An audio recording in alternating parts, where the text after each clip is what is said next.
महाराष्ट्रातील ॲलोपॅथी डॉक्टरांनी 11 जुलै 2025 रोजी राज्यव्यापी संप पुकारला आहे.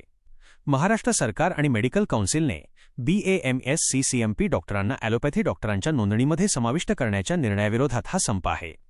बार्शीतील डॉक्टर्स शुक्रवार सकाळी 8 ते शनिवार सकाळी 8 या वेळेत सेवा देणार नाहीत.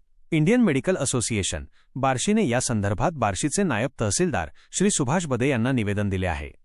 केवळ 1 वर्षाच्या फार्माकॉलॉजी अभ्यासाने ॲलोपॅथी प्रमाणपत्र देणे धोकादायक असल्याचे इंडियन मेडिकल असोसिएशनचे म्हणणे आहे. शासनाने हा आदेश तात्काळ मागे न घेतल्यास अनिश्चित काळासाठी सेवा बंद करण्याचा इशाराही त्यांनी दिला आहे. यावेळी डॉक्टर सुनील पाटील, श्री आणि सौ.